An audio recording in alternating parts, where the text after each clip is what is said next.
So good evening, everyone. Welcome to our Sutra lecture. We'll begin with the Dharma Request. This is the time we can invite the presence of the Triple Jewel. 所以我们现在来请法，我们请三宝来到场，跟我们帮加持，我们可以一起来学无量寿经。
恭敬大德圣听，为知法会济一切众生，请转妙法轮，教导我们如何了生脱世，离苦得乐，殊证无生。Will the Sangha with great virtue, out of compassion, for the sake of this assembly and all living beings, placed in the wonderful Dharma wheel, to teach us how to live suffering and attain bliss and end birth and death, and quickly wield life non-birth. Namo tassa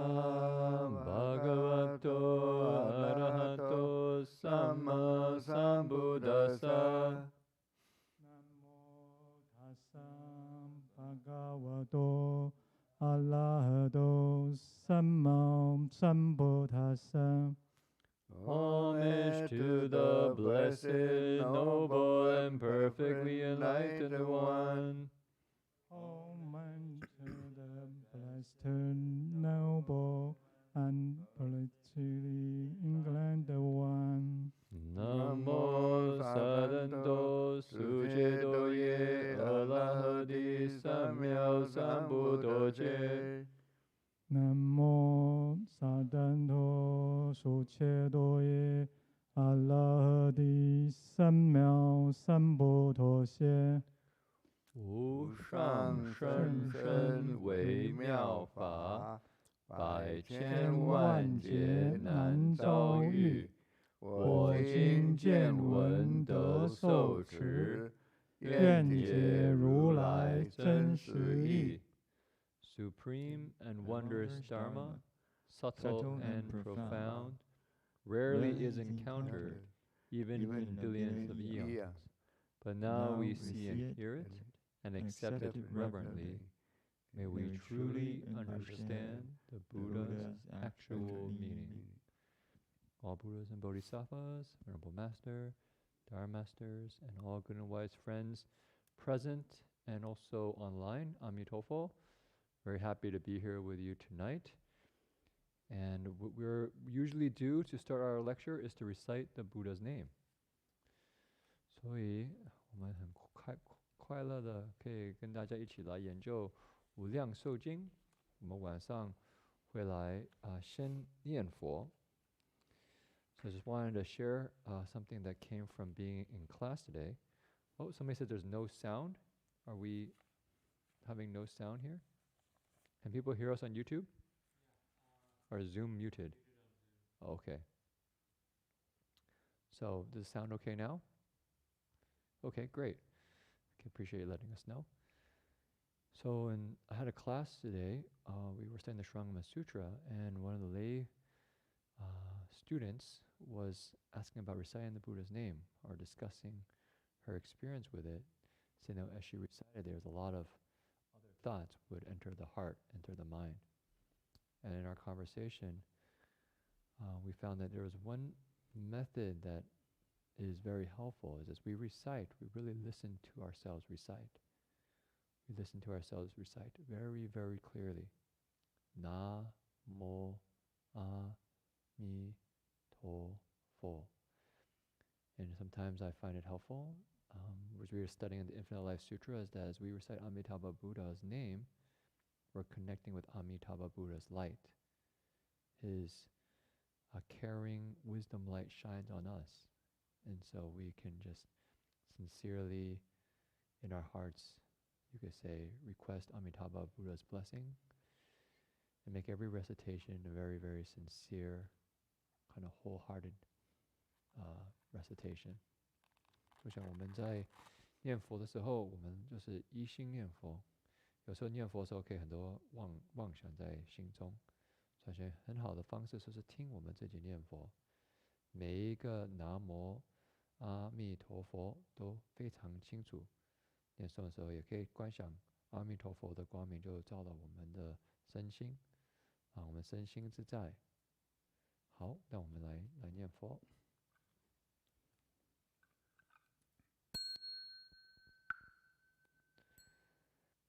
南无阿弥陀佛。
弥陀佛，阿弥陀佛，阿弥陀佛，阿弥陀佛，阿弥陀佛，阿弥陀佛，阿弥陀佛，阿弥陀佛，阿弥陀佛，阿弥陀佛，阿弥陀佛。阿弥陀佛，阿弥陀佛，阿弥陀佛，阿弥陀佛，阿弥陀佛。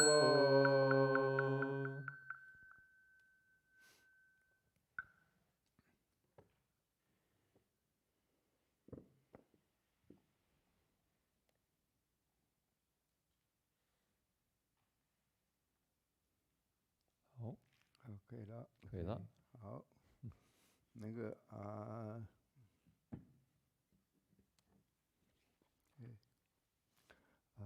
诸佛菩萨、圣公上人，以及在座法师，还有在座的佛友们，还有线上的佛友们，大家一起晚安，阿弥陀佛。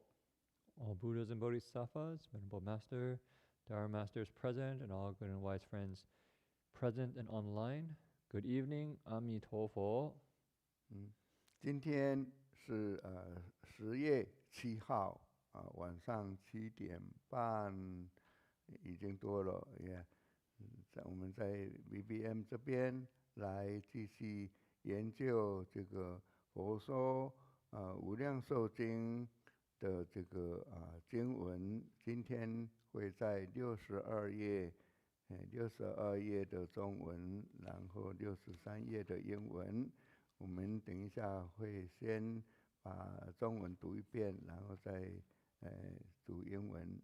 Yeah. For today is October 7th. We're here in Berkeley Buddhist Monastery. We're on pages 62 and 63 of the Sutra text. 好。在这个62页的中间部分，佛与阿难开始到1、2、3、4、5行，穷尽知其现极，就这样子。Yeah. So in the middle of page 62, so the 5th line down. 好，我们大家一起读了。Let's read it together. Yeah. 佛与阿难。无量寿佛，寿命长久，不可称计。如人知乎？假使十方世界，无量众生，皆得人身，悉令成就声闻缘觉，都共济会，禅师一心。竭其智力，以百千万劫，虚空推算，计其寿命长远结束，不能穷尽知其现极。好，英文的。So we're on the third paragraph on page 63. The Buddha said to Ananda, 有吗？ Okay. 对，开始吧。Okay. The Buddha said to Ananda, "Did you know that the lifespan of the Buddha of infinite life is incalculable? Suppose the countless beings of the 10 directions were to be reborn as humans and become voice hearers and solitary sages, and then they all gathered together, meditated single-mindedly, and applied the power of their wisdom to fully for 1,000 million kalpas. Even then, they would be unable to calculate the lifespan of the Buddha of infinite life." 好，这个佛与阿难就是这个今天的讲的继续的，就是佛来跟阿难继续来跟他说明无量寿佛他的这个功德一样的，还是继续来讲，他因为无量寿佛他的寿命是不可计量的。So today we're going to investigate the lifespan of Amitabha Buddha, and Amitabha Buddha's lifespan is beyond calculation, something we cannot comprehend. 所以这个佛是这样子来跟阿难讲，就是寿命的长久，然后呢，他后面用了一句如灵之湖，这个灵知灵知就是说你知道不知道啊？你是不是了解啊？或者是你明白了吗？就是这样子用这个灵知灵知在我们古时候的就是古人这个讲起来就是在中国的古诗里面很多用这个灵知的日言来说明事情。So here in the Chinese, it's a very, you could say, classical way of expressing, did you know? So the Buddha's asking Ananda a question. Did you know that the lifespan of the Buddha of infinite life is incalculable? 所以像这个南朝一个姓叫做沈约的姓沈的名字约他的诗句就用很多他作诗就用很多这个灵知，像突闻因扰良灵知言如意，就是说他听到这个这个女孩子她在做很好的歌声，在弹很好的这个歌曲，灵知言如意，就是说，你知道她的这个是长得非常美丽的，所以一般的他也这个也就是说，他只是一般人，他知道这个外表的漂亮这样子蛮可惜，应该要知道他内心的一个才华才是真正的意思。我不理解，你是说这个诗在哪里？就他弹琴，是说他的音乐里内部的美丽那个音乐里那个不是一般的人，他只有听到这个声音非常好听嘹亮但这个不是真正的，不是他真正要知道他内心的祥和，还有他的才华、才情，这个才是真正的意义所在了，就灵知的意思，就灵知言如意。Okay, so I think Jing Forsher is referencing a classical poem from Chinese culture by 那个是名字叫什么？沈约。沈约。沈约南朝就是南北朝的时候，南朝一个姓。The dynasty 唐朝以前Tang, before the Tang dynasty, there was a poet, Sun Yue, who in his poems would write with this particular phrase, Ning Zhi, and this poem he wrote began. Somebody gave me dates, 441 to 513, and he wrote a poem, which I might not get right. Somebody has better Chinese online can let me know, but it's something like a beautiful girl plays a musical instrument elegantly, and it said that do you know that true beauty is not the external sounds, it's within. And so he's pointing to how real beauty is actually something you have to look within, the kind of virtue and merit and goodness, not just the external kind of form. 好，另外我们在讲继续经文，假使十方世界呀、就是无量众生皆得人身啊，这个就是释迦牟尼佛，来比喻啊。假设呢，十方世界的这个众生呢，都可以得到成为人身，因为人身很难得，都可以得到这个人身的话呢，即令成就声闻缘觉，都共聚会，都全部都给他来能够成就这个声闻缘觉，这个是一个修行的。你听到声音就证到了，然后缘觉12因缘就证到了，大家都聚会在一起。So the next section talks about how if all the living beings in the 10 directions were to be born as human beings and cultivate so that they became voice hearers, these are those who hear the Buddha's teachings and wake up, and solitary sages, these are those who reflect on the 12 conditioned links and wake up. If they're all to gather together.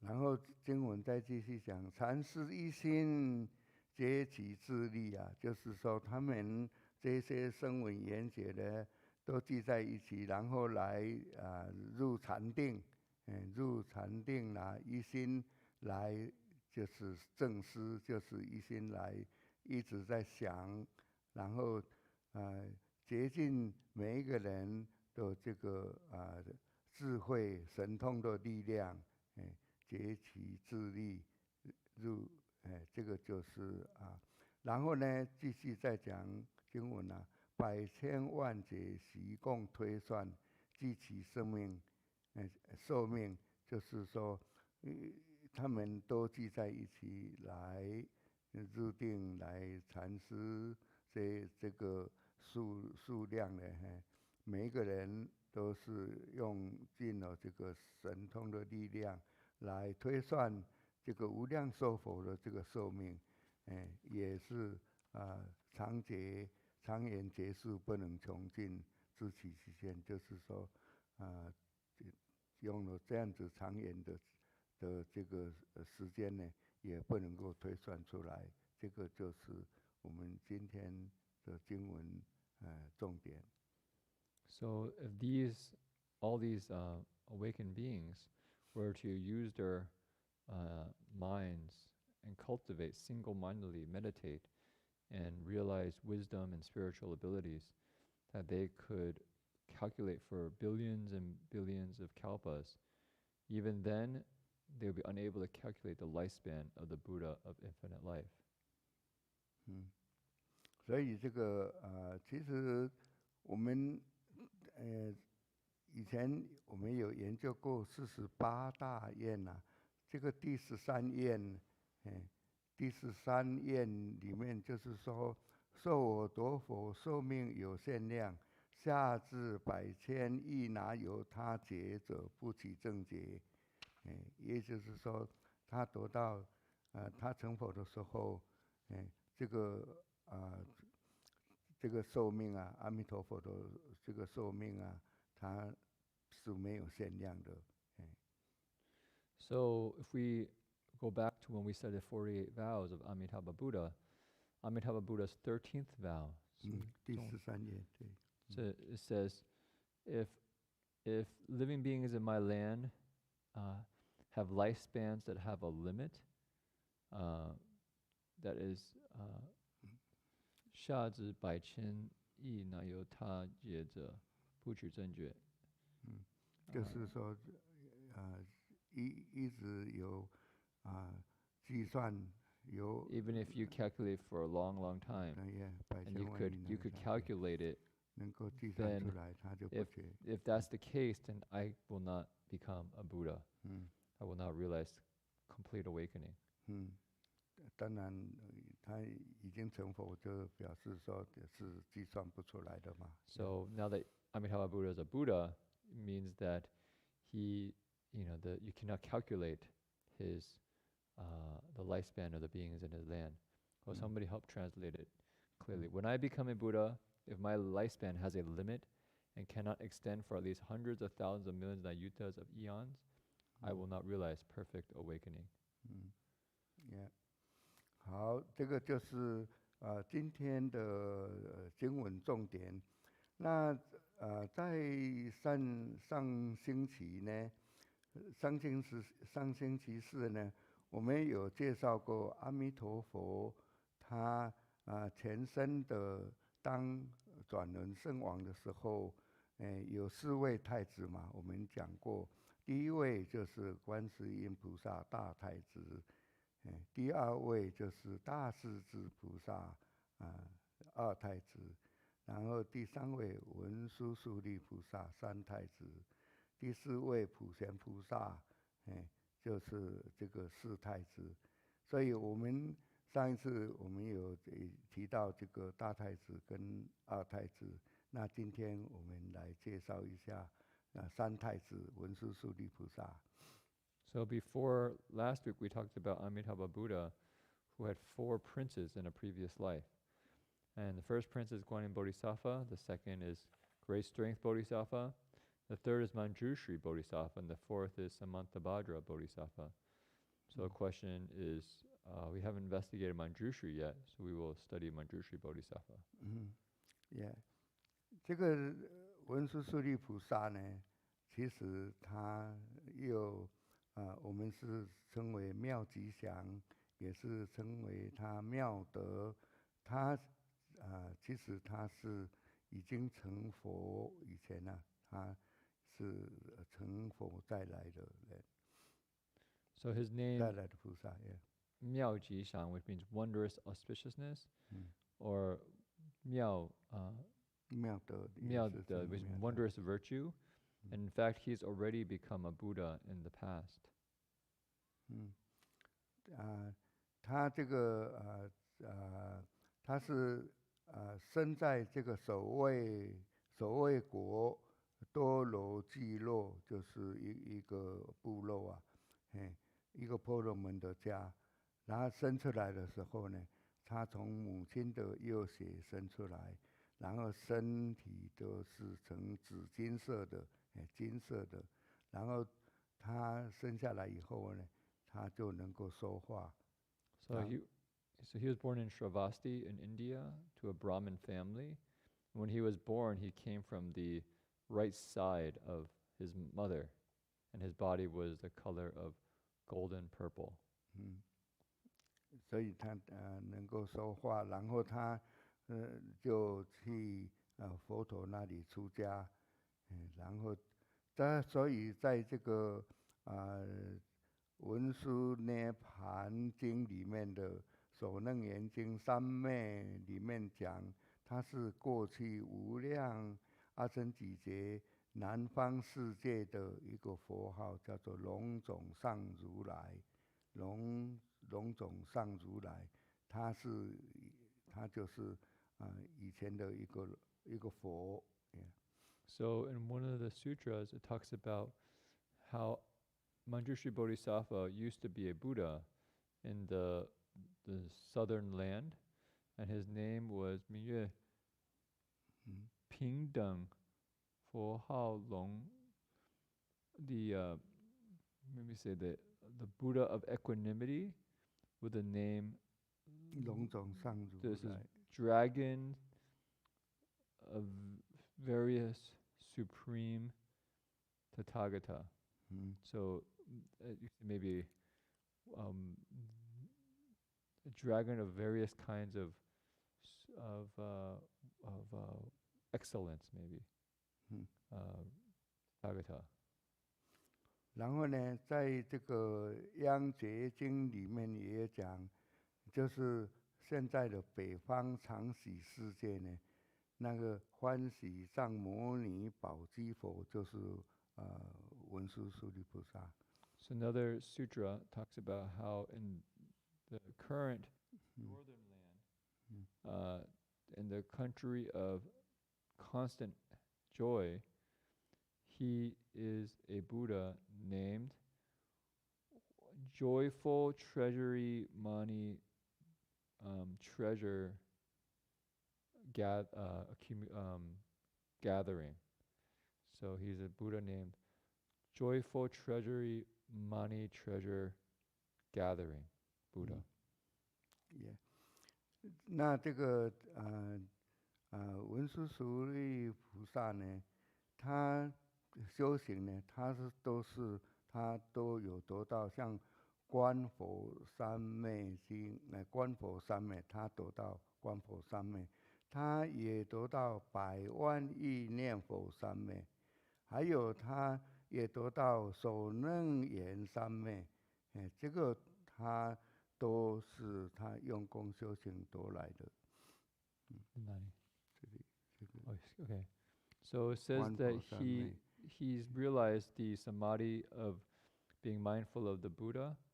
He's also realized the samadhi of the hundreds of tens of thousands of millions of Buddha, mindfulness of the Buddha samadhis. And also he has the Shurangama, the foremost Shurangama samadhi. 所以呢，佛告阿难啊，他是说你只要持诵这个文殊师利，所骗告的这个他的这一些他所讲过的，还有未来的众生，假如说能够礼拜呢，也能够念佛呢，也能够观佛呢，当知啊，就是可以知道这个人他跟文殊师利菩萨是没有两样的，无有异。So he says that if there are those who can cultivate, the Buddha is telling Venerable Ananda, there are people who can really recite the Buddha's name and be mindful of the Buddha, then these living beings, if they also bow to the Buddha, then they are no different than Manjushri Bodhisattva. 就是他们跟文殊师利菩萨一样，如果他们念佛，如果念佛，能够观佛都一样的修行了，So cultivating just like Manjushri Bodhisattva. 所以在这个文殊师利发愿经里面呢，当然他也提到他说我临命终时呢，灭除诸障碍，面见阿弥陀，往生安乐刹，身彼佛国已，成就诸大愿。所以这个就是说，他希望说他的发愿也是他命终以后呢，能够消除所有的障碍，去阿弥陀佛跟阿弥陀见面，然后他要往生阿弥陀佛的安乐刹极乐国那里。So in another sutra, it talks about how Manjushri Bodhisattva makes a vow similar to that in the Universal Worthies, Practices, and Vows chapter, where here at the end of his life, he will wish to have not any obstructions and be able to see Amitabha Buddha and be reborn in the land of happiness. And there, in Amitabha Buddha's Pure Land, he can complete his vast vows with Amitabha Buddha right there and receive a prediction from Amitabha Buddha. 所以呢，他这个是我们是从净土圣贤录上里面找出来资料。最重要，他是来鼓励我们要以念佛为基础，以净土为归，就是为我们的归宿的地方，就希望说我们要珍惜我们现在的这一生啊，就是能够要来念佛，去阿弥陀佛那里。So the importance of reading this is just to establish how important reciting the Buddha's name is as our foundation for practice, and that the Pure Land is, you could say, the place to take refuge once we leave this world. So it's important to recite the Buddha's name. 还有我也有读了这个仙公上人他的一个他对于大智文殊师利菩萨他的一个开示，他也讲文殊师利呢，他是被翻称为妙吉祥。刚才讲了，他往昔的时候，他是七佛的老师。So Master Hua also talked about Manjushri Bodhisattva. He said that in the past, Manjushri Bodhisattva was the teacher of the past 7 Buddhas. 在这个处胎经就是真空上年的这个里面开始啊，处胎经里面有讲，他习为能人师，就是他以前呢是这个佛的老师，能人就是我们释迦牟尼佛的老师，然后那现在呢，他是佛的弟子来做佛的弟子，他是说两尊不并立，就是希望当然不要两个佛都在一起这样子，所以我宁为一个菩萨，我来做一个菩萨这样。In the sutras, it talks about how Manjushri Bodhisattva used to be a Buddha and taught the Buddha of in the past, the other Buddhas, and was, or you can say this way, he taught various Buddhas in the past. He was Shakyamuni Buddha's teacher, but in this life, he is Shakyamuni Buddha's student, manifesting as a Bodhisattva. So rather than having 2 Buddhas, he manifests as a Bodhisattva to learn from Shakyamuni Buddha. 所以呢，他是来帮助这个佛来弘扬佛法的，他是乘愿再来的，所以这个就是文殊师利菩萨。So he's here to support the Buddha in teaching the Dharma, to carrying it on. And so this is you see the role of Manjushri Bodhisattva of great wisdom. 他出生的时候呢，就是诞生的时候呢，出现有10种吉祥的征兆。第一个，光明满室。他出生的时候，这个他的房间都是充满了光明。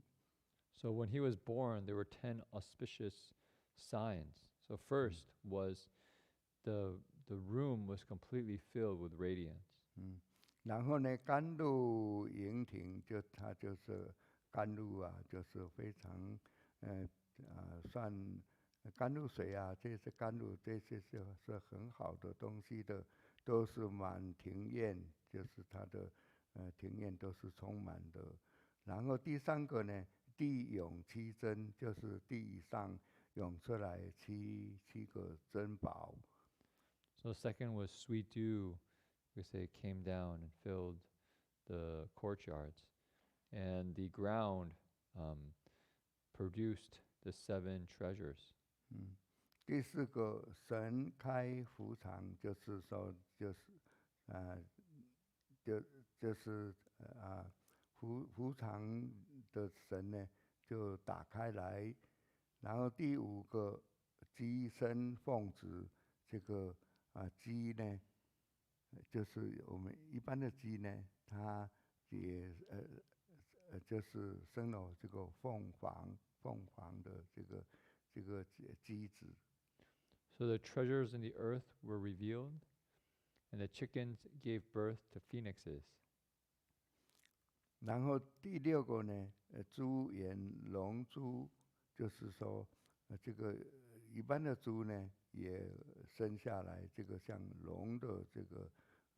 龙珠一样，龙的形状的猪。然后第7个呢，马产麒麟，就是说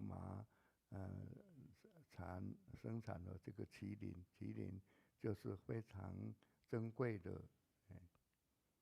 So the next one was the pig gave birth to dragons, and the horses gave birth to unicorns.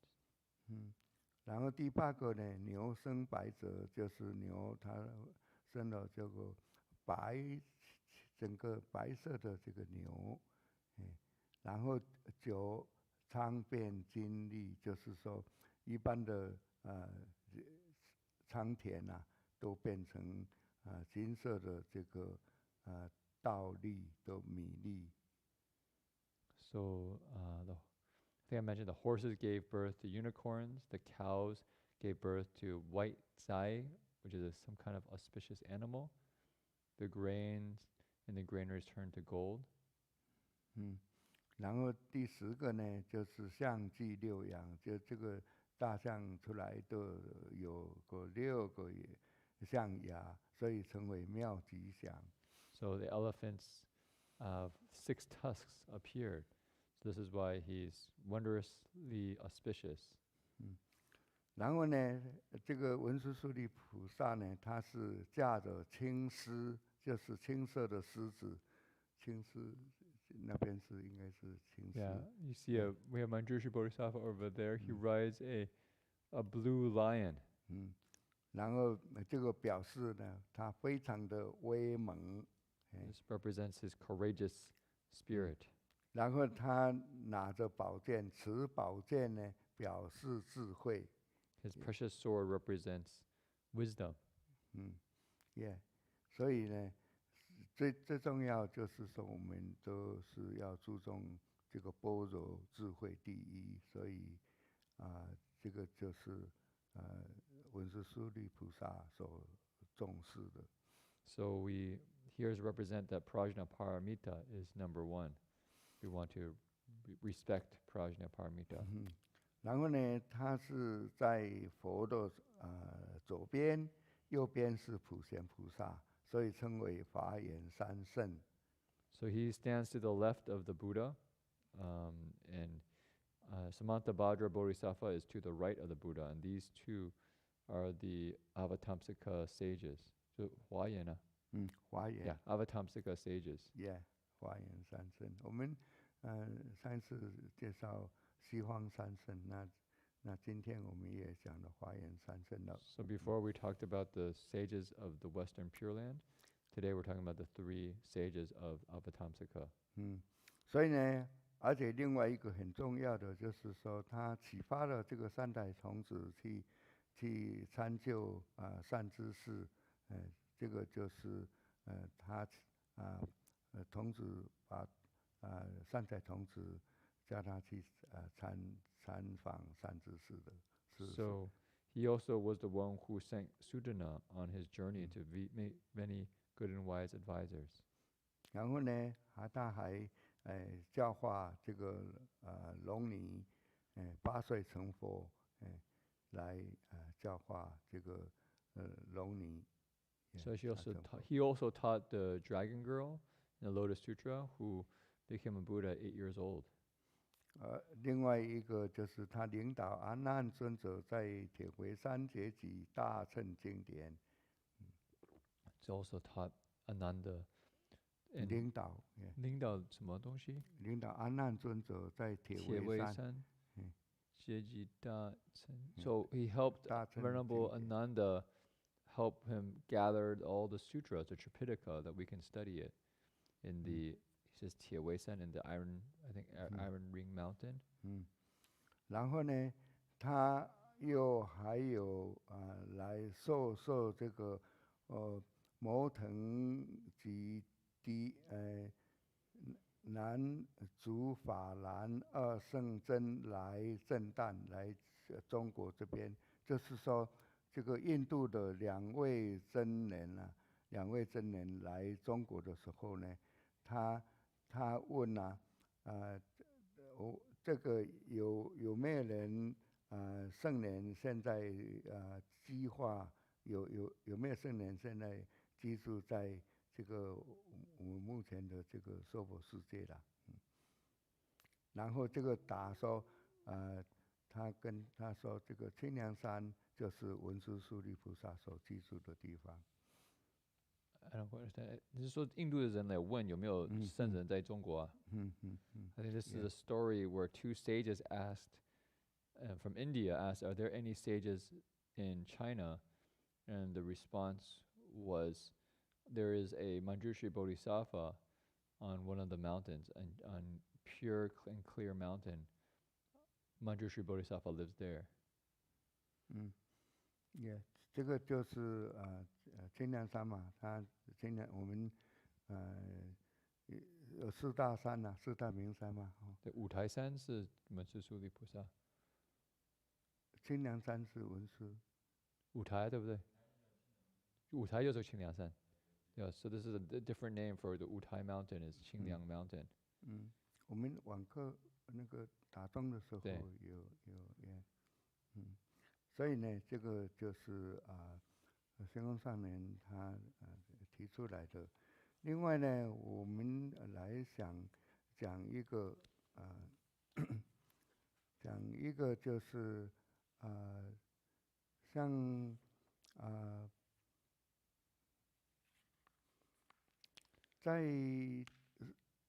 在这个释迦牟尼佛他涅槃100年以后呢，有一个阿育王，他很喜欢这个佛法，然后其中他碰到有一些歪魔邪道的来干扰，然后就有出现我们的正法这个沙弥出来阻止来给这个外道呢，给他们来算阻止他们的这个，因为他们想把佛法能够尽量把它踢掉，那他们就可以兴盛。所以谁不知道这个我们的这个一个13岁的这个沙弥就把他们把他们吓坏，所以我今天把这个故事讲出来。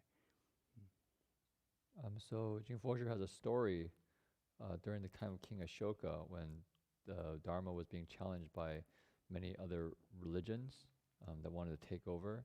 And there was a shami, a novice monk, who was just 13 years old, who was able to, you could say, subdue all these others who were trying to overtake Buddhism. Okay, 讲一点点关于 I was thinking, this is Jingfosher was sharing about Manjushri Bodhisattva, maybe how to relate to some of the things that he was talking about. So one I think that's very interesting in Buddhism is that there's a lot of, you could say, symbolism. So you can't quite see here on the altar, but you have Manjushri Bodhisattva sitting on, actually maybe people can see, no, they can't see it, but you can see Manjushri Bodhisattva sitting on a lion, and also the image behind him is sitting on a blue lion, and he's carrying a sword. And maybe asking Fosher, do you know why the lion is blue? 为什么蓝色呢？为什么蓝色？没有个蓝色的原因。青色的那个狮子。青狮。为什么是青色？有没有青色的原因？我不太清楚这个。Jingfosher not quite sure why it's blue, but at least for the lion part, I can say that's Jingfosher said it's kind of courageous. 这里是讲是威猛啊，就是说狮子是非常 courageous. Yeah, it's very courageous. 威仪的威。Yeah, it's very energetic. Yeah. And so so this, I think, prajna wisdom, you would say, it's got a kind of a courageous and strong spirit behind it. It's kind of able to see things and see through things, and that's, I think, where the sword is there. Kind of, you're able to kind of cut through the delusion, and that takes a lot of courage. And so you have this lion that's able to leap forward with real strength. And so I find that the imagery is sometimes helpful. Sometimes as I meditate, the images of my childhood come up, usually from the video games or comic books I've read, which probably aren't as wholesome as, maybe the Bodhisattva's images. But it's interesting that those images come up when I need some kind of strength. It's interesting, there's an image of the Teenage Mutant Ninja Turtles that come up fairly regularly in my meditation. And Leonardo with his 2 katana blades. That's a really strange image. but it comes up, I think, because it's got planted in my consciousness as a kid, and it was associated with kind of vigor and strength, and maybe a kind of leadership and kind of clarity. I don't know if that's very skillful, because I think the Teenage Mutant Ninja Turtles do a lot of fighting, and this is like a kind of a comic book or a kind of a TV series. As when I was a kind of elementary school, I watched. But I think the Bodhisattva images serve in a similar function, that if we really contemplate them and kind of bring them into our hearts, these images of strength kind of, you could say, give us energy as we practice, give us a kind of courage, a kind of clarity, to kind of break through sometimes when we have thoughts or images of darkness, that we can imagine Manjushri Bodhisattva riding his lion, helping dispel the clouds, to kind of disperse the clouds. 所以讲这个刚刚经佛是讲到文殊疏利菩萨，这个很多他的像，特别是他有像在一个狮子上，有一个宝剑。我们左边大家看不到，但是你去网上应该很容易就可以找到我们文殊疏利菩萨的像，骑着这个狮子。我想这个表现呢是有一个，在这里讲啊，他有那个青色青狮子，那个青色是表示莲花，青莲花。The blue color, Jing Forsher said, is 青莲花 representing the blue lotus. 表示纯洁啦，纯洁 pure. 无染 It represents this purity 嗯 without yeah. any defilement. Sometimes Manjushri Bodhisattva is presented as a pure youth, which is interesting, that kind of purity and prajna being connected. But just going back, 是刚刚讲我这个故事，所以有时候在打坐的时候呢，有时候我是年轻孩子的看的那个电影啊，或者电视节目的这个，或者这个小说的这个图片，我就会打坐的时候会有这个现出来。一个是这个，我想中国可能没有这个，但是在美国叫Teenage Mutant Ninja Turtles. Do they have in China? What? 忍者神龟，是个绿色的小那个乌龟。绿色的乌龟是，但是他们打架的。但是我是可能12岁的时候看的。忍者龟嘛。忍者龟。所以你看，我们年轻时候那个就下的种子就是在心中。所以打坐的时候，可能碰到一个困难的境界的时候，这个会出现那个一个乌龟。我觉得很有意思。他是拿了2个剑的，然后所以这个会出现，我就觉得很有意思。但是我想这个可能不是非常完全是善良的，不像文殊疏利菩萨，因为他们还是打架的，他们会去打架，但是还是有这个勇猛的这个精神。但是文殊疏利菩萨，就像他的这个像呢，也是有个宝剑，也是骑的这个狮子。所以我们可以如果观想文殊疏利菩萨的这个像呢，然后到我们心中，可能我们有心里黑暗的时候，有很多无明的这个云盖住我们的心，可以观想文殊疏利菩萨骑着的狮子，拿着宝剑，把我们这个无明散掉。他这个智慧就是这样子的一个破无明的这个作用。有时候念文殊疏利菩萨圣号也好，但是也可以观想文殊疏利菩萨，因为有时候我可以想我们修行的时候，我们的念头不只是用心里来念头，就是字来出现，有时候有一个相来表现，所以这个另外一个方式是可以说善巧方便来帮助我们的心达到一个平静的、有智慧的这个地方。So I think in many times we have various states and they're not all just kind of cognitive thought with like words and concepts. Sometimes it appears as images.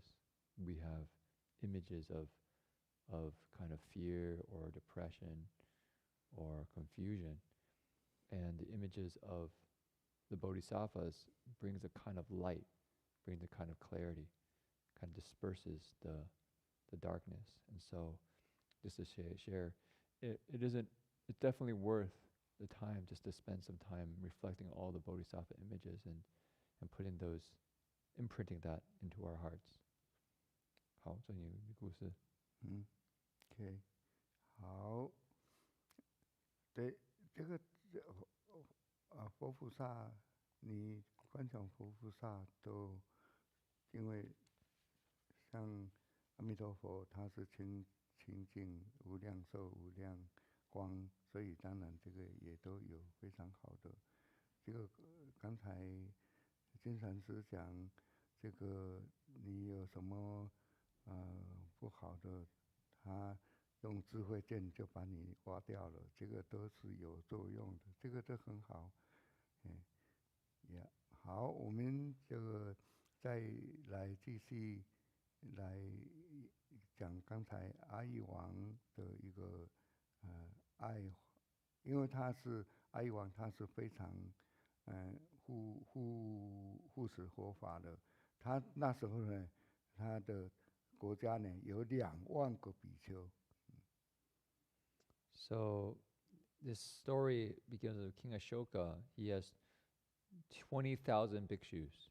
He was somebody who really supported the Dharma. 然后呢，然后虽然那么多的比丘也都是来阿育王来供养，那时候呢有96种外道呢，就非常的嫉妒，生了嫉妒心，然后他们要怎样子来给这个佛法给他败坏，所以他们就忌讳来思维这个所以这些外道呢，他们就想出一些方法。So during this time, King Ashoka was making offerings to 20,000 monks, and he was very happy doing so. And so there's other religions. There's 96 other religions, and they were all very, very jealous of the monks receiving offerings from King Ashoka. So they started kind of, you could say, scheming ways to overthrow Buddhism. 所以呢，他那时候有一个呢，他外道呢有善于变化，他可以变化很多的恶鬼恶行这样子，然后要给这个沙门，就是信佛法的人，给他们害怕，然后给他们害怕以后，希望说他们来归到外道这里来。So there was one of these, I'm not sure what's the best translation. If you guys have a better translation, let me know, for Wai Dao. Sometimes it translates externalist. In the Buddhist tradition, you can say what externalist sometimes means is that they seek for liberation in things that are external, that don't really lead to true liberation, because the place of liberation comes from transforming our minds. But that you go and seek something outside. So I use the word externalist, but if you can come up with a better translation, you let me know. So externalist. So these externalists, there's one who had the spiritual ability to transform ghosts and maybe say spirits and these kind of fearful things. And he was planning on using all these, you can say, apparitions, these kind of these kind of scary spirits to scare the monks so they can become externalists as well. 所以呢，他这个外道的呢，他是奉一个神啊，叫做摩夷首罗。这个摩夷首罗呢，它是有一个头，4个面，然后8个眼睛，还有8个手臂，是所有的鬼里面最恐怖的一个。So he would make offerings to a spirit named Moyisuolo, and this spirit had 4 faces, 8 eyes, 8 hands, and of all the spirits was the most fearsome, most scary. 所以呢，而且他这个当时就有一个范式，就是他们的人呢来做这个，然后呢又有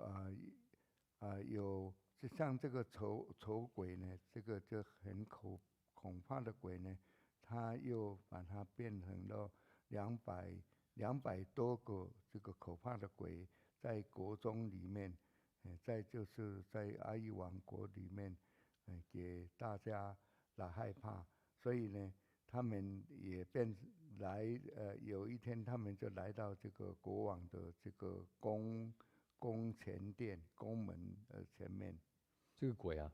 Yeah. Okay, so 200多个。Yeah. So he created 200 of these scary ghosts that were plaguing the city, the country of King Ashoka, and they would scare everybody. And at one point, these 200 spirits all gathered in front of the palace of King Ashoka.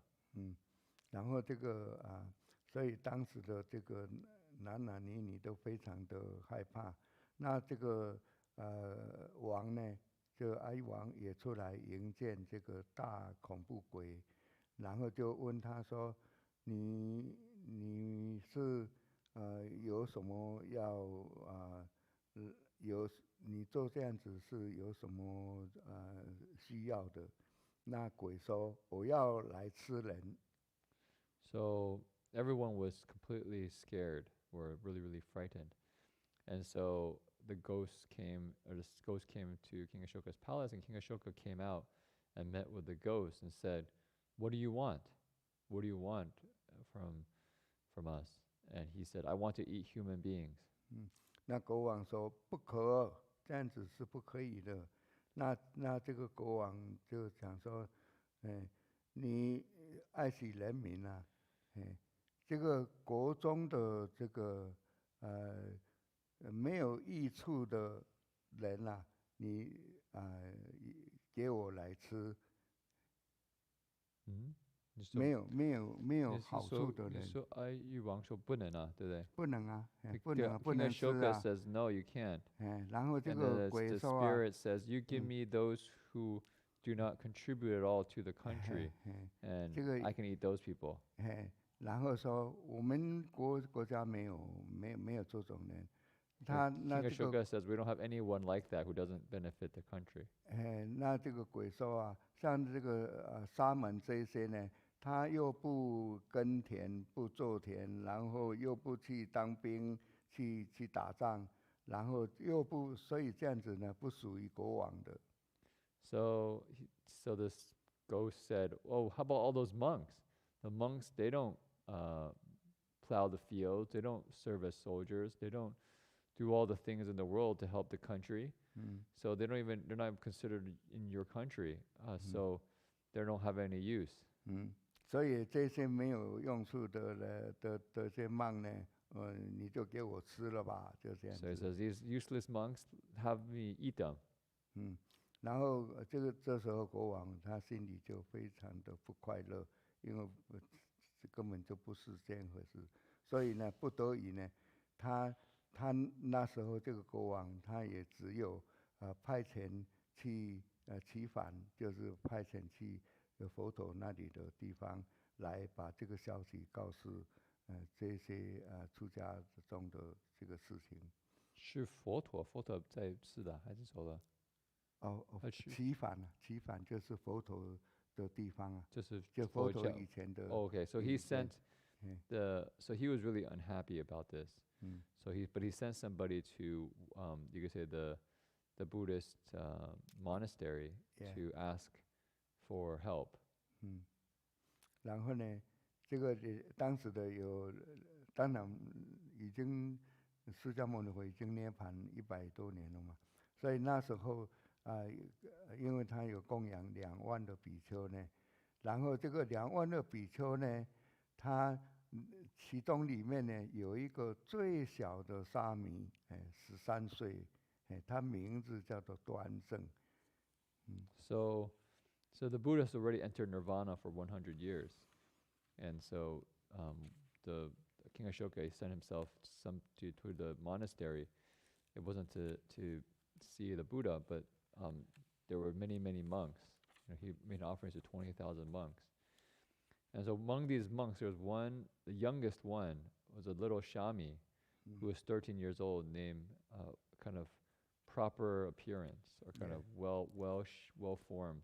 Yeah, 端正 yeah. Very well formed, kind of upright appearance. Yeah, 然后呢，告诉比丘，他就说，那我去好了，然后这些比丘就因为就是说他要去给他吃嘛，然后这些比丘听了以后，好听喜之，就是说是也允许了，然后他这个沙弥他就去跟那个外面维罗，就是当然这个有维罗在指示，就是比丘中间的维罗，就是知识的人呐，就是说呢，只要有这个梵字啊，只要有他们这些梵字堕到我们的这个我们的祈梵中间，就是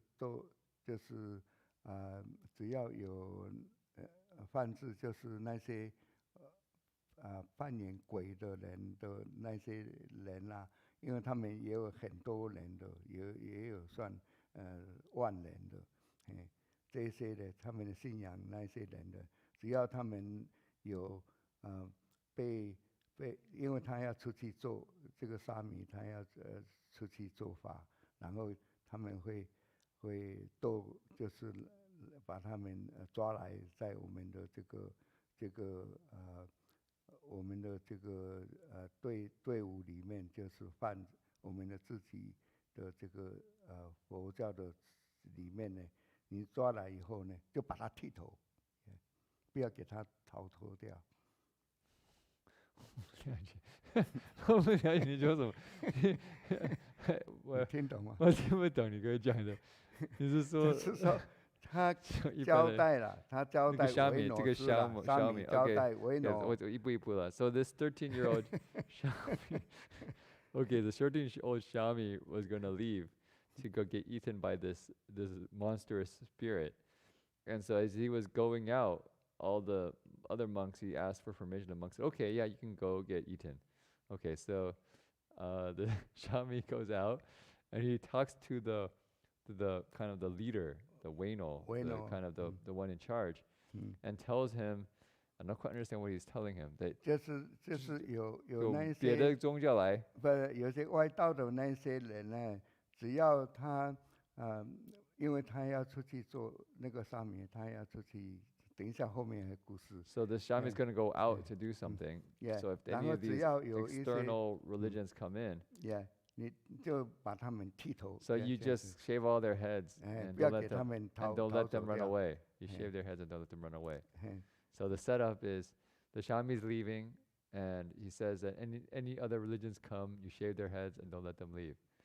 So this is a pretty serious situation. 交代，然后呢，他就出去跟这个那些扮鬼的人啊，就跟他讲，哦，我现在来给你吃了，So he goes out to the monster and tells them, "Oh, I'm here for you to eat." 他是说我是这个僧团里面最小的人，那我先来，因为他们看到我最小，他们先派我来，然后后面比丘都会继续来的。So I came first because I'm the smallest, and then later all the others can come along too. 然后这个沙弥就跟他讲，我因为我早上来呢，我还没有吃东西，希望说你给我吃饱了，再给你吃，就希望说他的肚子先填饱，然后再给他们吃这样子。So the Shami said to the evil spirit, "Oh, I haven't eaten yeah, it's morning time and I haven't eaten my food yet. So can I eat first? Can I be full first? And then you can eat me, no problem, afterwards. 然后呢，这个鬼神就说好啊，可以啊，可以给他们啊。所以这个鬼神呢，他就里面他也有一大票，也有1-2万个那些的凡字啊，就是信从鬼神的人呢。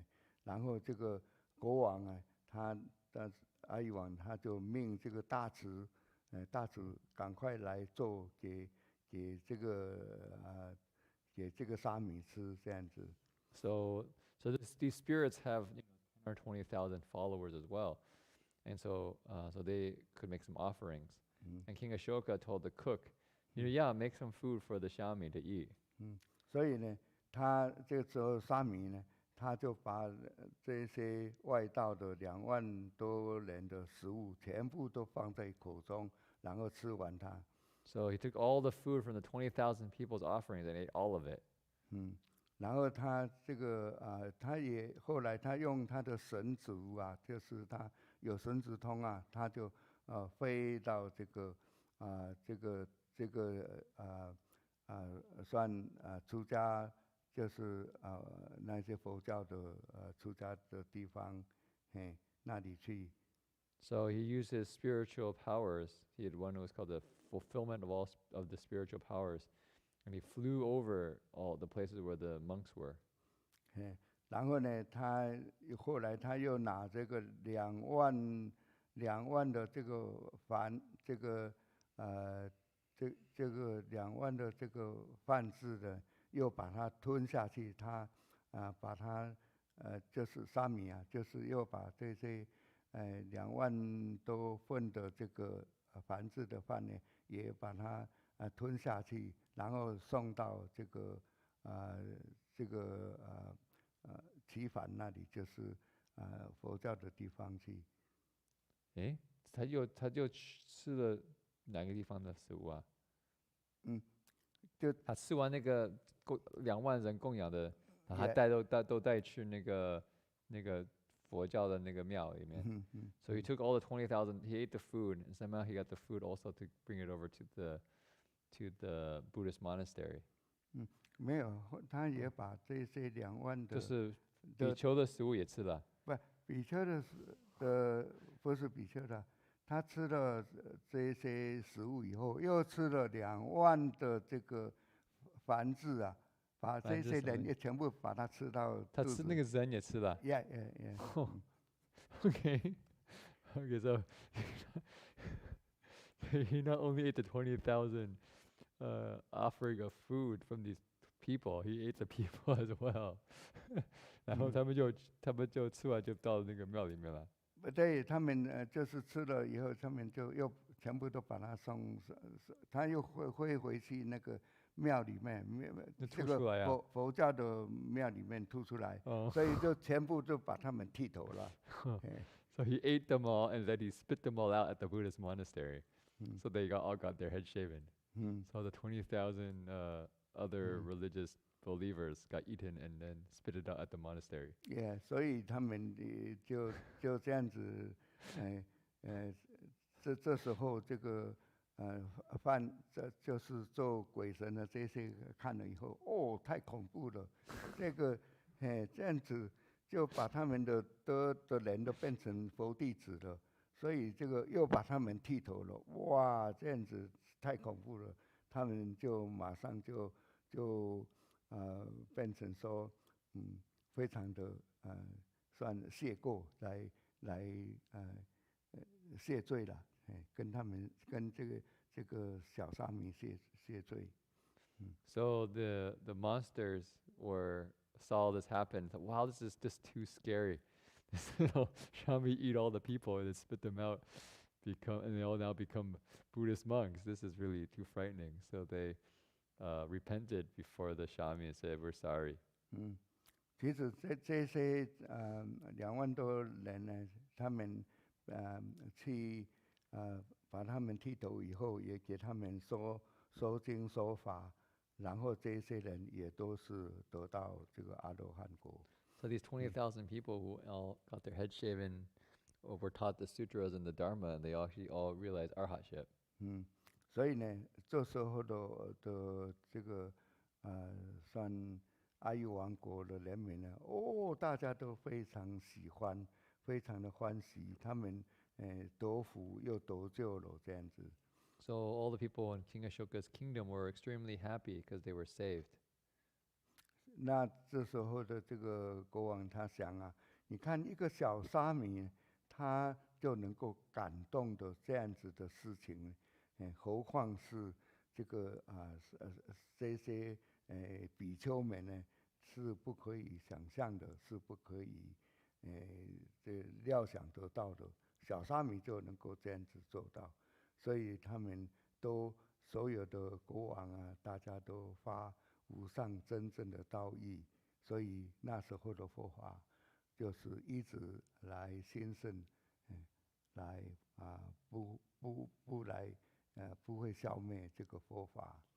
So then the King Ashoka said, wow, in the Dharma, even just one little shami can transform the the spirits and everybody in such a way. How much the more a bhikshu, all the bhikshus, all the monks. And so the king and many of his citizens all made the resolve for unsurpassed Bodhi. And the Dharma really flourished during that time. 好，另外呢，我想我再讲一个印光大师说了一个故事。这个故事呢是在我译大师里面《见闻录》里面的一篇故事。So here's a story that comes from Great Master Yin Guang, who gets it from Great Master Yi. 他是说呢，湖北有一位僧人，就是说有一位人啦，职员啦，因为他可以潜理五殿阎罗王的事情，就是说他去晚上的时候呢，他去阎罗王那里办事情。So I think there's a person in Hubei who, 晚上的时候, at night can go to King Yama's place to help out with some of King Yama's business. 他有一天晚上呢，晚上的时候，他看到他的一个这个布置啊，就是说他这个布置，他都会有给他布置的，然后他什么东西他都可以看。他看到呢，他的太太呢，他的妻子呢，盗杀一个，就是把邻居的一个鸡，把它杀死，然后连毛呢1斤12两。So one night he saw in this kind of a book, you could say King Yama's place. King Yama is the lord of the underworld for death. And so he saw in this book his wife had killed a chicken, his neighbor's chicken, and even the weight of the chicken is there. 所以他就是有1斤12两 which does that mean? 就是说钱啊？不是，它的人毛的重量。重量，这个鸡的重量啊。So maybe this 人毛就是鸡子跟毛，1斤12两重。So maybe like a pound and 12 ounces. 然后呢，所以他看到这个以后，就把那个布子把它折一个角起来。So that he folded the book in that little corner. 然后呢，后来他醒了以后呢，然后就问他的太太妻子啊，说你为什么去盗杀这个邻居的这个鸡子呢？邻居的这个鸡。So that night when he woke up and he asked his wife, how come you went and stole and killed the neighbor's chicken? 然后他的妻子她不承认，说没有啊，没有啊。The wife said, "No, I didn't do anything like that." 她说你还瞒我，她丈夫说啊，你还瞒我，因为呢，那个阴间的簿上呢已经记载了，你盗杀的这个邻居的鸡子呢，人毛1斤12两，都有了，都写上去了。So he says, "Don't try to fool me." because I seen it in the ledger, the kind of King Yama's ledger, and it's written down there already very clearly that you stole and killed the neighbor's chicken, and even the weight of the chicken is recorded, something like, let's say, 1 pound and 12 ounces. 然后他妻子又讲了，就是说今天呢，他的那个他的院子里面呢晒东西的时候呢，那个鸡啊来偷吃东西，然后他就用一个石头把它丢出去，他就死了，现在还在那边还没有动这样子。So he says, yeah, the neighbor's chicken came when I was kind of drying the clothes, and so he came looking for food, and so I basically threw a rock at it to get it to go away, and it hit the chicken and it died. It's still lying there dead now. 所以他还在他没有去还在那边嘛，所以他就，然后呢，她丈夫说，好啊，那你就拿来称看看啊，把那个鸡子拿去称，他果然是1斤12两。So he said, okay, let's go to measure the weight of the chicken. So they measured it, and it was 1 pound and 12 ounces.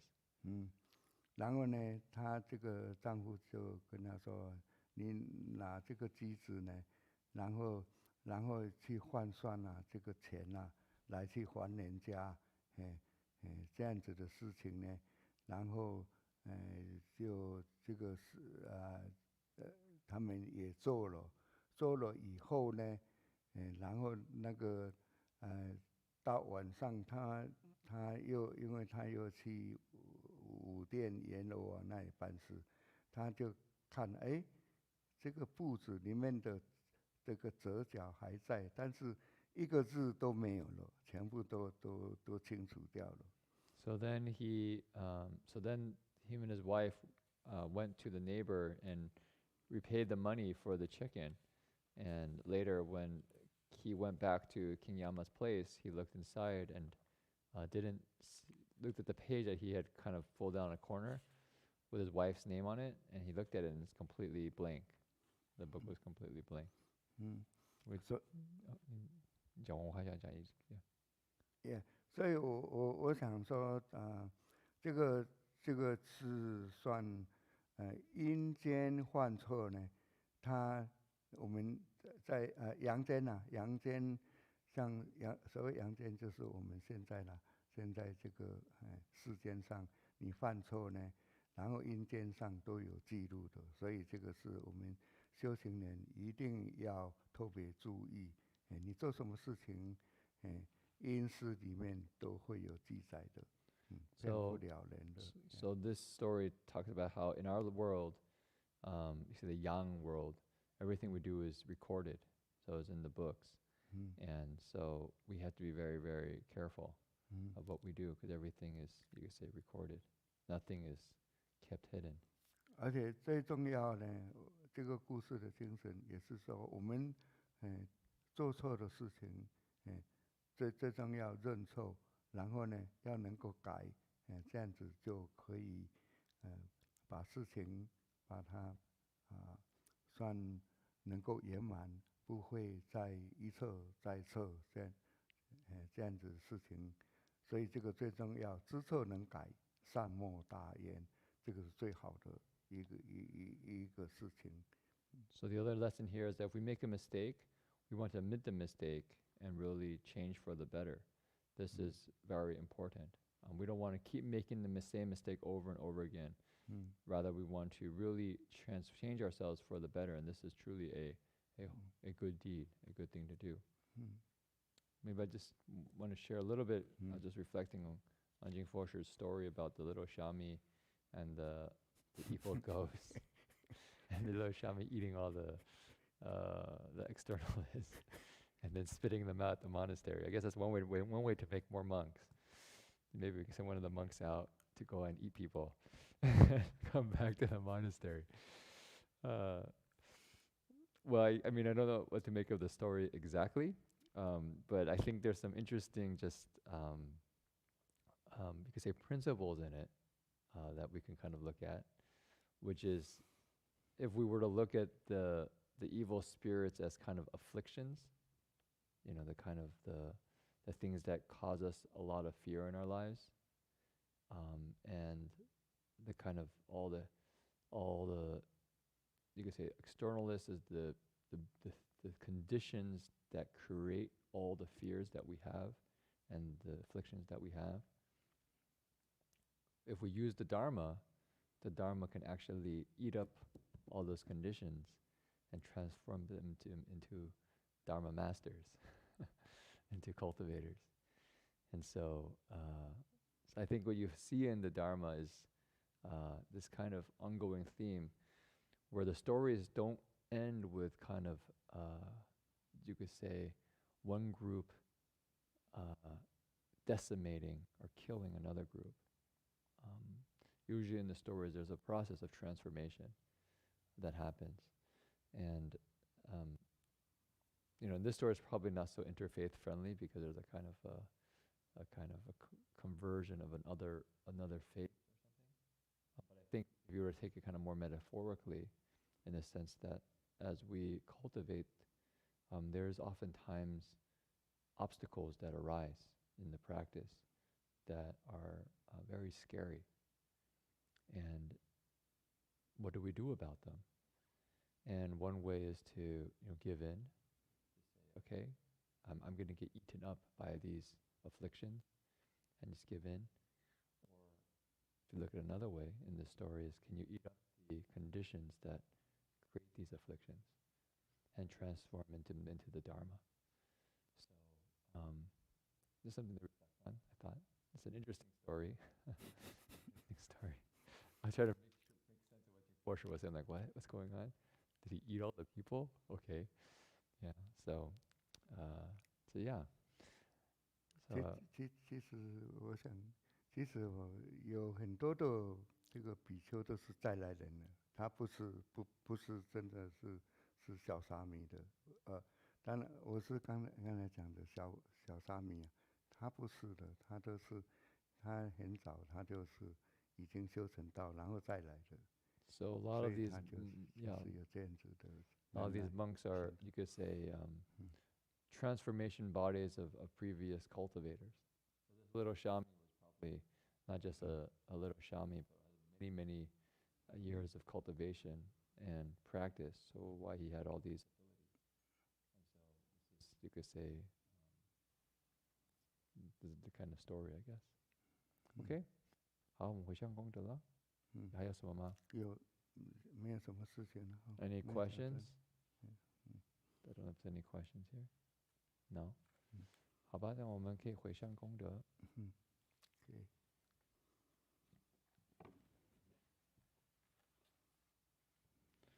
wish everyone a good rest of the week. Hope you can recite the Buddha's name. Don't get eaten up by your afflictions. And you can recite the Buddha's name, and that's a really good way to transform afflictions into the Dharma. 有一个就是罗梦琴女士，她往生，我们今天的这个讲经说法功德，我们回向给她往生西方极乐世界。Yeah. So there's also a lay woman named Luo Menqing who passed away, and we wish. Chen Mengqing. Yeah. She passed away, and so we can, in our hearts, dedicate merit that may she go to the Pure Land. Okay. So that's what I wish. 我刚刚可以讲一下我们那个中文，是说刚刚听这个故事，可以简单的说，有一个道理是说，我们很多烦恼、很多害怕的事情，不要把我们这个烦恼跟害怕被吃掉了。我们想吃掉我们的烦恼、害怕，把它化成真正的佛法。好吧，让我们来回向功德。May every living being, our minds as one and radiant with light, share the fruits of peace with hearts of goodness, luminous and bright. If people hear and see how hands and hearts can find in giving unity. May our minds awake to great compassion, wisdom, and to joy.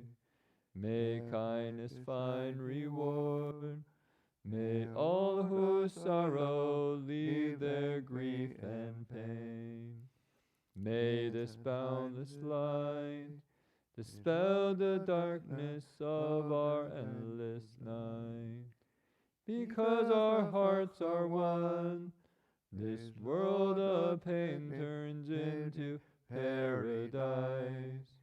May all become compassionate and wise.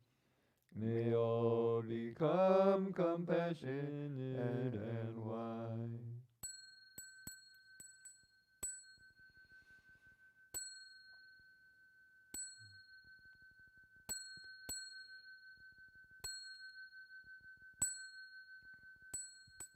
Bow in respect to the Venerable Master.